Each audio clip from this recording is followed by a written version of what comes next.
S'adressant à la Commission de l'environnement de la Chambre des communes la semaine dernière, Ghislain Picard, chef régional de l'Assemblée des Premières Nations au Québec et au Labrador, a déclaré que les caribous étaient menacés d'extinction en raison de la diminution de leur habitat due à l'exploitation forestière. C'est pour cette raison que les communautés autochtones soutiennent l'ordonnance d'urgence.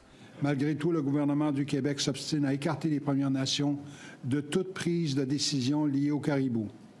Face à son refus de collaborer, ces dernières ont interpellé le gouvernement fédéral à intervenir en vertu de son obligation légale. Le ministre Guilbeault a été le seul à prendre au sérieux nos préoccupations et nos propositions de solutions. En juin, Stephen Guilbeault, ministre fédéral de l'Environnement, a recommandé au cabinet d'adopter un décret d'urgence pour protéger les caribous des bois.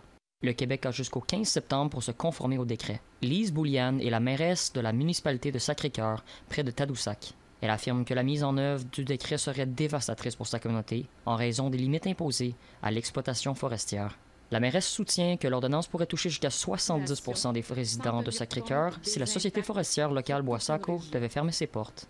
Il est presque impossible d'anticiper tous les effets dévastateurs, impensable de prévoir, d'envisager toutes les conséquences d'une telle catastrophe suite à la décision du gouvernement fédéral actuel.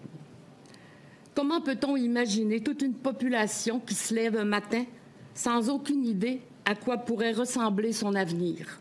Le président de Boissaco, Steve Saint-Gelais, a confirmé que cette injonction aurait des conséquences économiques majeures.